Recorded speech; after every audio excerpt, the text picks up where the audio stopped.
অসম ৰাজ্যিক প্ৰাথমিক শিক্ষক সন্মিলনীৰ অন্যতম শাখা সংগঠন নাজিৰা মহকুমা প্ৰাথমিক শিক্ষক সন্মিলনীৰ পঞ্চদশ দ্বিবাৰ্ষিক অধিৱেশনখনি দিনজোৰা কাৰ্যসূচীৰে আজি নাজিৰা নাট্য মন্দিৰত অনুষ্ঠিত হৈ যায়।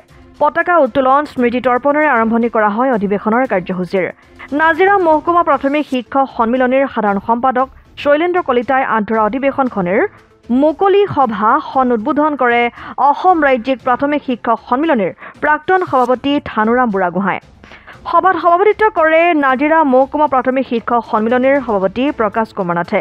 মুখ্য অতিথি হিচাপে উপস্থিত থাকে অসম ৰাজ্যিক প্ৰাথমিক শিক্ষক সন্মিলনীৰ সভাপতি অখিল চন্দ্ৰ নাথ। প্ৰতিনিধি সভাৰ পৰ্যবেক্ষকৰ দায়িত্ব সম্পাদন কৰে প্ৰাথমিক শিক্ষক সন্মিলনীৰ সৰ্বভাৰতীয় সদস্য জ্যোতিপ্ৰসাদ বৰুৱা আৰু দীপাংকৰ কোঁৱৰে। নাজিৰা খণ্ড প্ৰাথমিক শিক্ষা বিষয়া ৰাখী চাহু, নাজিৰাৰ কেইবাগৰাকী বিশিষ্ট ব্যক্তিৰ লগতে নাজিৰা মহকুমা শিক্ষক সন্মিলনীৰ বিষয়ববীয়াসকল উপস্থিত থকা অধিৱেশনখনিৰ শেষৰ কাৰ্যসূচী বিষয় বাছনি সভাৰ পাছতেই অনুষ্ঠানৰ সামৰণি পৰে। হয়, আজি অসম ৰাজ্যিক প্ৰাথমিক শিক্ষক সন্মিলনীৰ অন্তৰ্গত শাখা নাজিৰা মহকুমা প্ৰাথমিক শিক্ষক সন্মিলনীৰ পঞ্চদশ বাৰ্ষিক অধিৱেশন আৰু আজি অধিৱেশনৰ ইতিমধ্যে প্ৰথমৰ কাৰ্যসূচী আৰম্ভ হৈছে আৰু ইতিমধ্যে মুকলি সভা আৰম্ভ হৈছে আৰু ইয়াৰ পিছতে প্ৰতিনিধি সভা আৰু বিষয় বাছনি সভা হ'ব। আৰু বিষয় বাছনি সভাত আমি আগত দিনত কেনেধৰণৰ কাৰ্যসূচী গ্ৰহণ কৰিম নিশ্চয় বিস্তৃতভাৱে ইয়াতে আলোচনা কৰা হ'ব। আপোনালোকে জ্ঞাত যে ইতিমধ্যে অসম ৰাজ্যিক প্ৰাথমিক শিক্ষক সন্মিলনীয়ে মুখ্য 5টামান দাবীৰ ওপৰত ইতিমধ্যে আমি কিছু আন্দোলন কাৰ্যসূচী ঘোষণা কৰিছিলোঁ, আন্দোলন কৰি আহিছিলোঁ আৰু ইতিমধ্যে আমাৰ কিছু দফা চৰকাৰে যদিও তেওঁলোকে পালন কৰিম বুলি আমাক ঘোষণা কৰিছে, আজিলৈকে কোনো ধৰণৰ তাৰ ব্যৱস্থা গ্ৰহণ কৰা নাই।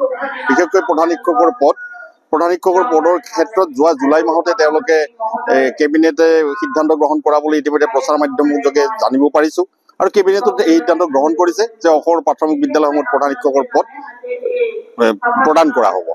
কিন্তু আমি এতিয়ালৈকে গম পাইছোঁ যে এতিয়ালৈকে যিহেতু ৰাজপত্ৰ কোনো প্ৰকাশ কৰা হোৱা নাই আৰু সেই একেটা কথাৰ ওপৰতে যোৱা কেইদিনমান আগতে শিক্ষামন্ত্ৰী ডাঙৰীয়াই কৈছে যে যিবিলাক বিদ্যালয়ত 100জন বা 150জন ছাত্ৰ ছাত্ৰী থাকে সেইসমূহ বিদ্যালয়তে প্ৰধান শিক্ষকৰ পদ সৃষ্টি কৰা হ'ব বুলি কৈছে। আচলতে আমি খুব হাস্যকৰ বুলি অনুভৱ কৰিছোঁ যে সংখ্যা ভিত্তিত ক'ৰবাত কিবা প্ৰধান শিক্ষক দিব পাৰে নেকি। গতিকে সেইকাৰণে অসম চৰকাৰলৈ আমি আহ্বান জনাইছোঁ যে তেওঁলোকে স্থিতি স্পষ্ট কৰক আৰু অতি সোনকালে তেওঁলোকে জুলাই মাহৰ ভিতৰত যদিহে প্ৰধান শিক্ষকৰ পদ সৃষ্টি নকৰে তেতিয়াহ'লে আগষ্ট মাহৰ পৰা আমি ধাৰাবাহিক এক আন্দোলনৰ কাৰ্যসূচী ঘোষণা কৰিম। এতিয়া শিক্ষা সেতু এপৰ কথা আহিছে যে শিক্ষা সেতু এপৰ জৰিয়তে আমাৰ শিক্ষক শিক্ষয়িত্ৰীৰ উপস্থিতিকে আদি কৰি বিদ্যালয়ৰ বহু তথ্য পাতি শিক্ষা সেতু এপত তেওঁলোকে অন্তৰ্ভুক্ত কৰাৰ কথা কৈছে আৰু তাৰ জৰিয়তে আমাৰ শিক্ষক শিক্ষয়িত্ৰীৰ উপস্থিতি নিৰীক্ষণৰ কথা কৈছে। কিন্তু আচৰিত কথা যে শিক্ষা সেতু এপৰ নামত এপটোক আমি কোনো বিৰোধিতা কৰা নাই। শিক্ষা সেতু এপক অসম ৰাজ্যিক প্ৰাথমিক শিক্ষক সন্মিলনীয়ে আমি স্বাগতম জনাইছোঁ। কিন্তু শিক্ষা সেতু এপৰ নামত বিদ্যালয়সমূহত যিটো টেবলেট প্ৰদান কৰা হৈছে এই টেবলেটটোৱে আমাৰ বিভিন্ন অঞ্চলত হয় নেটৰ অভাৱতে হওক বা টেবলেটটোৰ একেবাৰে নিম্নমানৰে হওক বা আমাৰ ছাৰ্ভাৰ ডাউনৰ কাৰণে হওক যে বিদ্যালয়ত যেতিয়া শিক্ষক শিক্ষয়িত্ৰী গৈ পায় তেতিয়া তেওঁলোকে সময়ত উপস্থিতি দিব নোৱাৰে। আৰু ইতিমধ্যে অসমৰ শিক্ষামন্ত্ৰী ডাঙৰীয়া আৰু অসমৰ মাননীয় মুখ্যমন্ত্ৰী ডাঙৰীয়াই এনেধৰণে ঘোষণা কৰিছে যে একাংশ শিক্ষক শিক্ষয়িত্ৰী পলমকৈ বিদ্যালয়লৈ যায় আৰু সোনকালে বিদ্যালয়ৰ পৰা আহে। আমি তেখেতলৈ আহ্বান জনাইছোঁ তেওঁ এনেকুৱা ধৰণৰ তেওঁলোকে আমাক স্পষ্ট হেৰি দিয়ক, ইনকাৰীত যাওক, গৈ পেলাই আমাক তাৰ নিদৰ্শন দিয়ক যে এইজন শিক্ষক পলমকৈ আহিছে, এইজন শিক্ষক সোনকালে গুচি গৈছে, তেওঁৰ ওপৰত একশ্যন লওক।